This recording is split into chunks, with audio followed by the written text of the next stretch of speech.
Hello and welcome, and thank you for joining us for this very, very special analysis and discussion with Kristalina Georgieva, the head of the IMF, speaking to NDTV in her only interaction with any TV channel in India.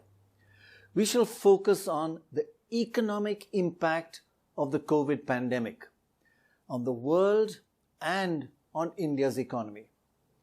Now, we shall base our discussion on a remarkable set of IMF reports just out, the World Economic Outlook for this year. The data and analysis in these reports is of the highest possible quality, believe me. And we in India need to take these findings very seriously indeed. Now, during this program, we're going to discuss 5 major trends and forecasts for India and for the world highlighted in the IMF report, and is based on the impact of the COVID pandemic. Now, some of these IMF projections and estimates have grave, in fact, very grave implications for India. For example, according to the IMF data, the pandemic has caused an additional 40 million people to fall into extreme poverty in just this 1 year. That's an unprecedented rise in poverty in a single year. Also, for example, we'll be looking at the IMF data which shows that India is among the countries with the lowest fiscal stimulus to the economy, just 2%, and much lower than most other developing countries.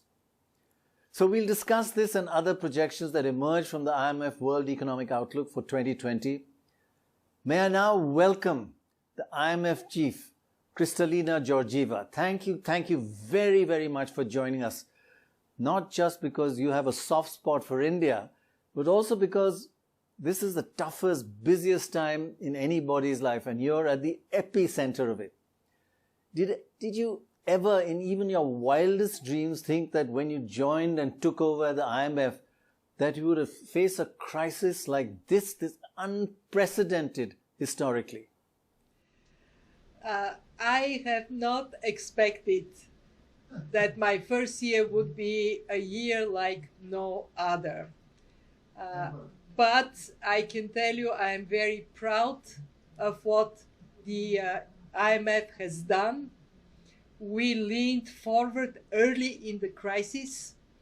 We have provided massive support to our members in need, over $100 billion so far, for 81 countries. Never in the history of the IMF we have done so much so fast. And beyond the money, what we strive to do is to help countries understand what must be done in this crisis and learn as quickly as possible from each other, be a transmission line for our membership in this difficult time. You of course know this, but the countries that have really done the best around the world at tackling the pandemic and its economic fallout have got women in the top leadership. That's also true about institutions run and led by women, right? Well, it is true that in this crisis, women stepped up. There is a famous saying of Eleanor Roosevelt that women are like tea bags. We don't know how strong we are until we are put in hot water. Lovely. And in hot water, women do well. Right. And the longer you are in hot water, the stronger you get. Yes, that's a lovely one. I must remember it. But you know, you've also had a background and training for difficult situations. You had a difficult childhood and tough economic circumstances growing up. You're in fact the first IMF chief to have had a childhood in a developing country, Bulgaria. And you and your family went through pretty tough times. So tell us a little bit about that, because I think people should know that you're made of sterner stuff and that you have a life experience that very few other leaders in global institutions have had or perhaps even understand. It is true that I had the life experience of many of the countries in difficulties that the IMF is helping. in the 90s when Bulgaria was going through a transition from central planning to markets. I remember getting up at 4 o'clock in the morning to queue for milk for my daughter. I saw my mother's life saving evaporate because of hyperinflation. And all of this taught me two very important lessons. One, to recognize the difference between bad policies and good policies. It matters to have good policies in place. And two, that macro decisions have micro consequences. And we always have to think about how decisions we make impact the lives of people, especially people who have no access in the high corridors of power. Exactly, exactly. And I must say this, it is so important to have somebody who's empathetic towards the poorest in developing countries. And the poorest are going through the most traumatic time in this pandemic, don't you think?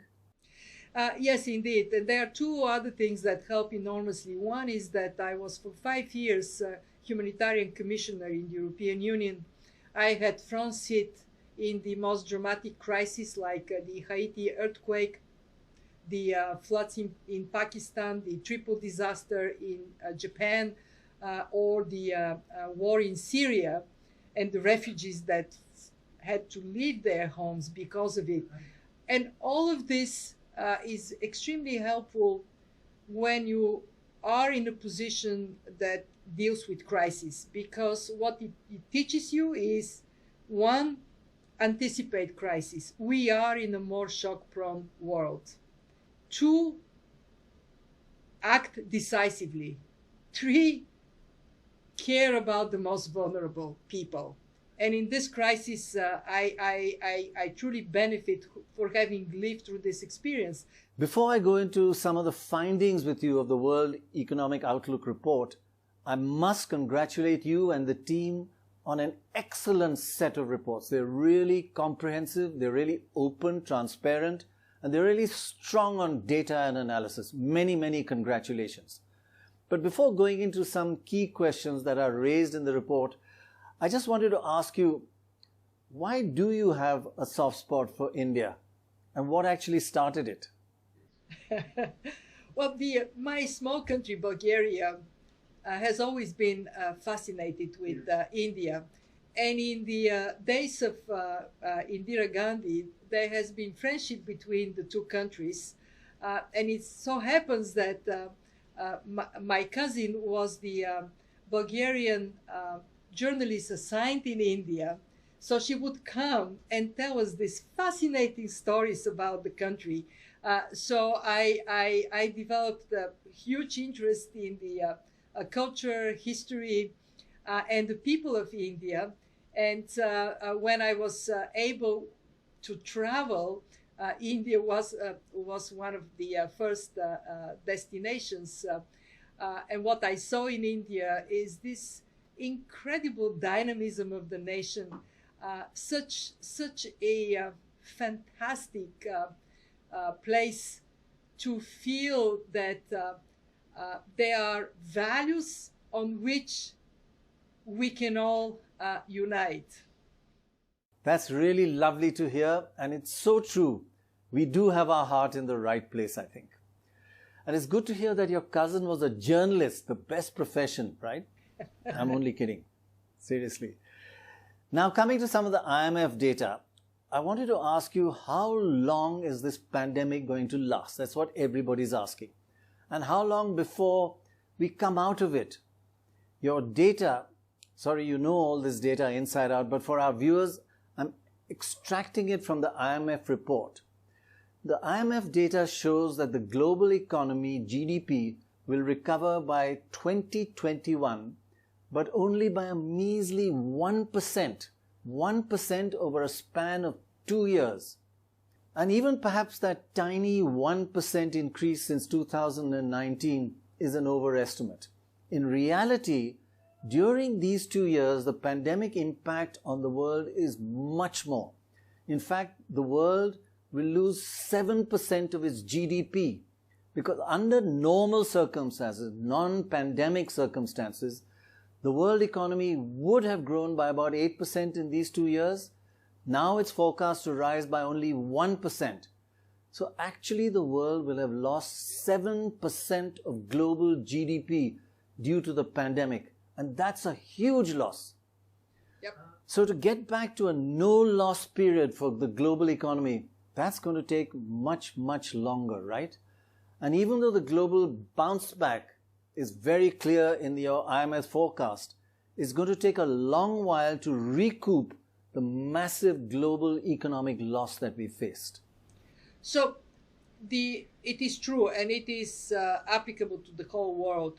By 2025, we will have lost $28 trillion. It is huge loss. So what we are seeing is a tremendous shock caused by the pandemic. And let me stress, first and foremost, this is a human tragedy. We have lost more than 1 million lives already, 100,000 in India. But also an economic shock we have not experienced since the Great Depression. For the first time, we brought the economy in standstill on purpose. We asked producers not to produce, consumers not to consume. And that has taken a portion of potential growth that we would never get back. More importantly is what next? So we acted very decisively. In the first months of the crisis, central banks and finance ministries together put a sound floor under the world economy. The IMF did its own part. We contributed to destabilization. However, until there is a durable exit from the health crisis everywhere, we expect an uneven, partial, uncertain recovery. Right. In our projections, we put our trust in our scientists, and we expect that there will be vaccine available sometime between the beginning and middle of next year. And then it will take some time for this vaccine to be applied everywhere. Only then we can talk about sustained recovery from the pandemic. And as you can see, in many places, there is a search of a second wave.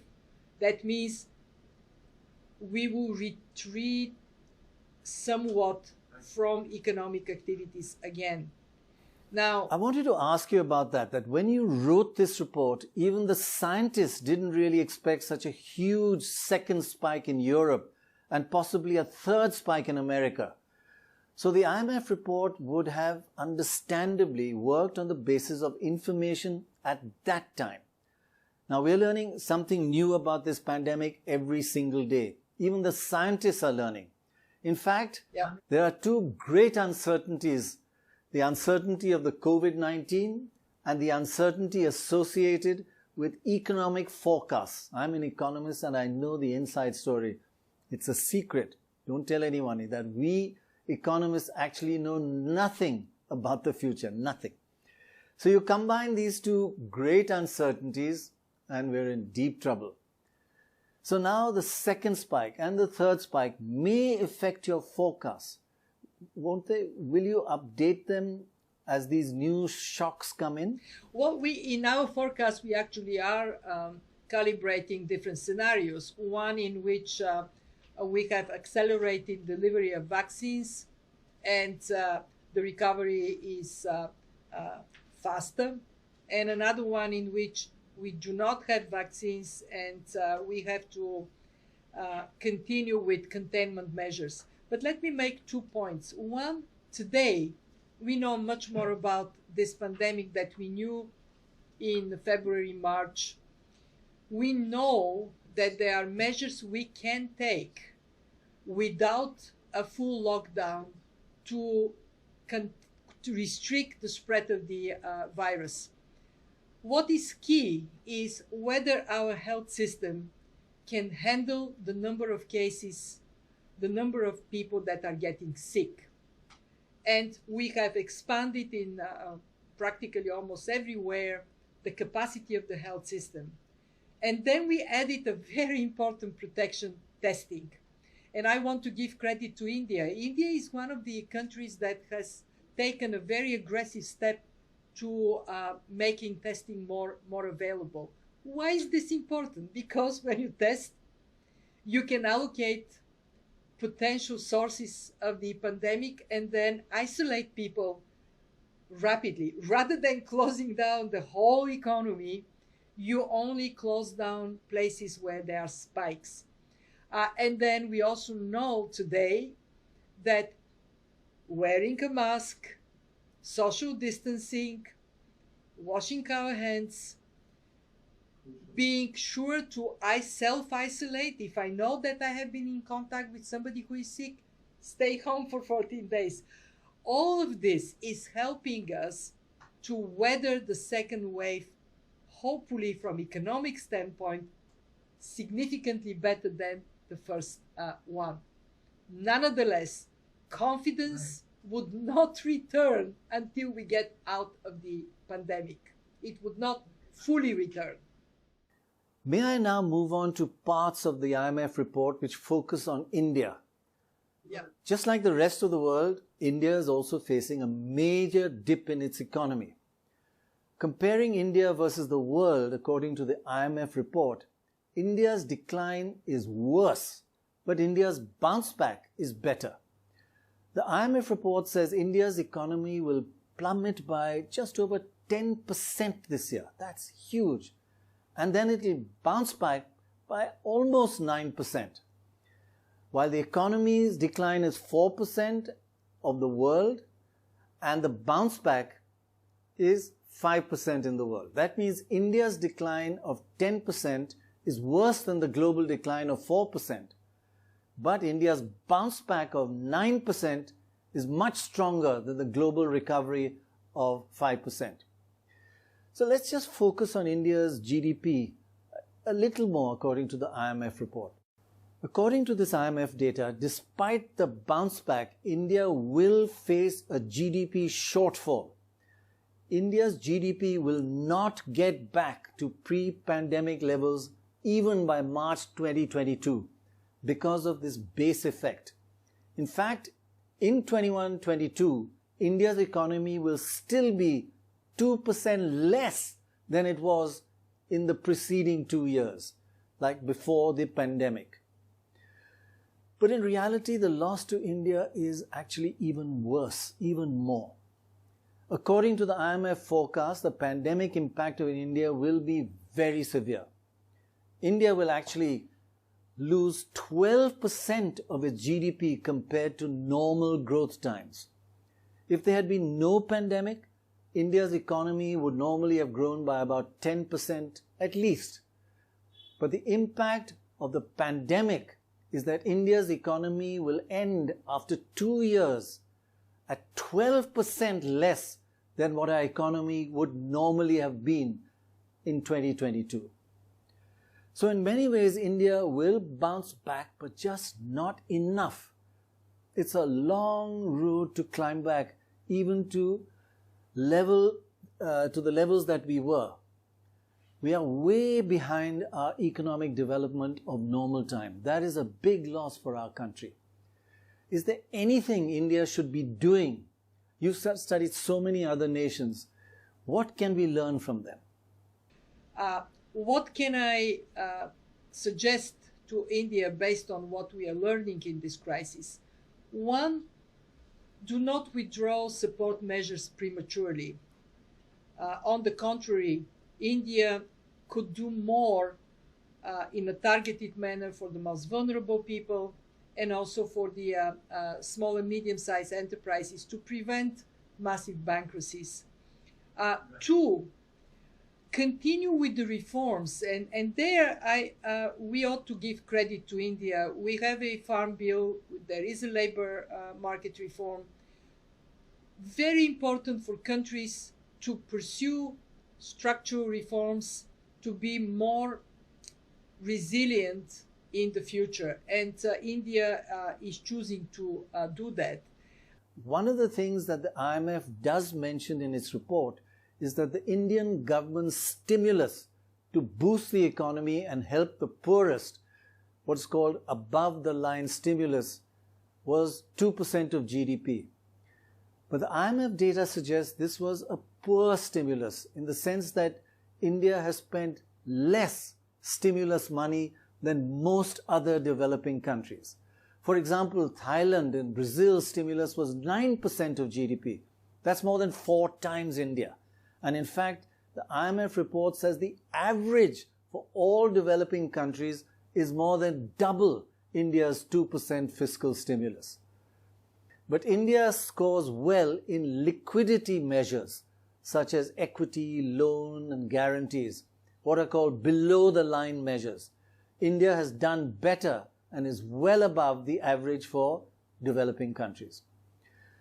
So in many ways, the IMF report focuses on the direct stimulus, the above-the-line expenditure. And we are way down the list compared to other countries. Although we've not done too badly on below-the-line, mainly liquidity factors. But on actual direct stimulus, India could perhaps do more than just 2%. It is up to every country. These are sovereign decisions and they have to be taken in domestic context. But I can just give you the numbers, right? What we see in emerging markets, countries that are compatible to India, is indeed a different share of direct versus below the line contributions. In India, it is 2% above the line, 4% below the line. So moving this further and increasing support somewhat definitely is going to help India. You're going to have a festival season coming. We know this is a good time to give a boost to the economy. I hope it will be used. Yes, true. The festival season will see a huge additional spending and hopefully a boost in demand. But we also hope that not too many public gatherings will take place and it will not lead hopefully to a second spike. That's also a worry, right?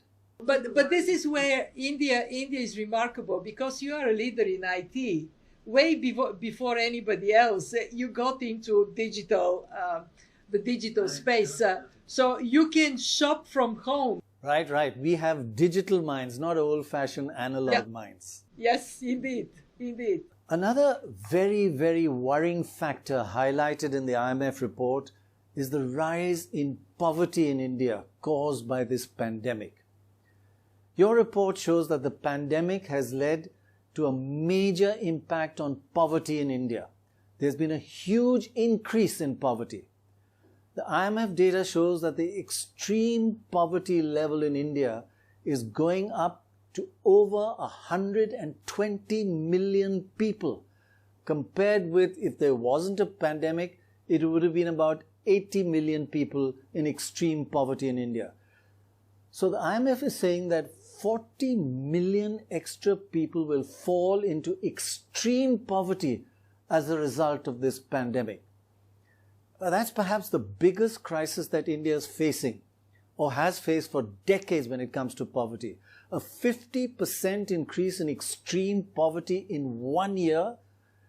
So how does one tackle this? Yeah, you have a very good digital ID system that allows you to direct targeted support to the most vulnerable. And it is a very good time to use this to the fullest, to reduce the number of people falling into extreme poverty, and also to expand opportunities for entrepreneurship, especially of women. We see in this crisis that women act responsibly for their families, so empower the Indian women even more. Excellent point you make.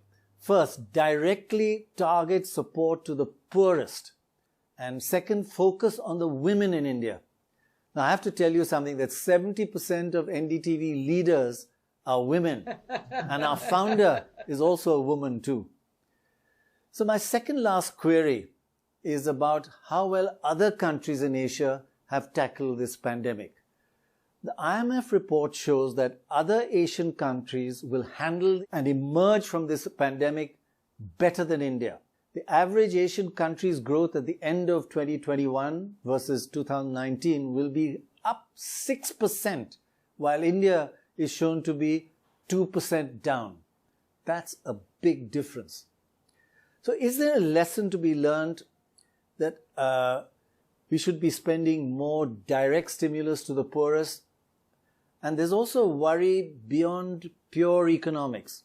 There are environmental factors which are also crucial. So how do you analyze the combined impact of the economy and the environment? Definitely. This is the advice we give to the whole membership. Now is the time to support the economy, and you want to get out of this crisis faster, put more money in the hands of women. But in addition to that, I have this unique qualification for the crisis of tomorrow. I'm a trained environmental economist. My PhD is in environmental economics. And I know that the pandemic is a very dramatic shock for the world. But similarly, the climate crisis already is devastating in many places. You see it in India. And it can be even more devastating unless we act, unless we shift to low carbon, climate resilient development. And I have this privilege to lead the fund at a time when preventing the climate crisis is becoming a global imperative. In India, of course, as you know, the environment and pollution is really bad. But this lockdown has showed us that it can be so much better. For a while, our children were breathing fresh air, the birds were out, you could see the sky. How do we make sure we don't go back to the bad old times? Thanks to our lockdown, we've seen a better environment, a better India. But how do we make sure it doesn't go backwards, which it's already beginning to do? We are now in a unique place in our history. We have a chance, by getting out of the pandemic, to shape up an economy of the future that is greener, digital, and fairer economy. Why? Because we are going to deploy, we are already deploying, and we will deploy more resources to move the economy out of the damage caused by the corona crisis. As we do that, it is just common sense not to build the economy of yesterday, but this of tomorrow. And the good thing is that there are many actions we can take that are good for growth, good for jobs, and good for a environmentally and socially sustainable future. For example, if we are to direct the fiscal stimulus towards bringing down carbon emissions, in other words, something that India is actually in the lead, moving to renewable energy away from carbon generating industries. If we concentrate on restoring land, a lot can be done that is labor intensive. Reforestation, mangroves restoration, all these are activities that generate jobs, and at the same time they put us on a more sustainable path. And in addition, something that this crisis has accelerated, we are moving in a digital economy. If there is one silver lining of the pandemic, it is accelerating that transformation. Well, if we are to be successful, we have to concentrate on skills, on education, and of course, when we do that, we create a more equitable world of tomorrow. So take this crisis as a sobering call to prevent the world of crisis. We know that we can have a more resilient economy, more resilient society, if it is greener, smarter, more inclusive. Well, Dr. Kristalina Georgieva, thank you very, very much for spending this time with us and sharing with us your analysis and your perspective. There have been many heads of the IMF and the World Bank and other global institutions over the years, and I cannot recall any of these focusing on key factors that you have spoken about: poverty, inequality, and the environment. Thank you very, very much indeed. Thank you.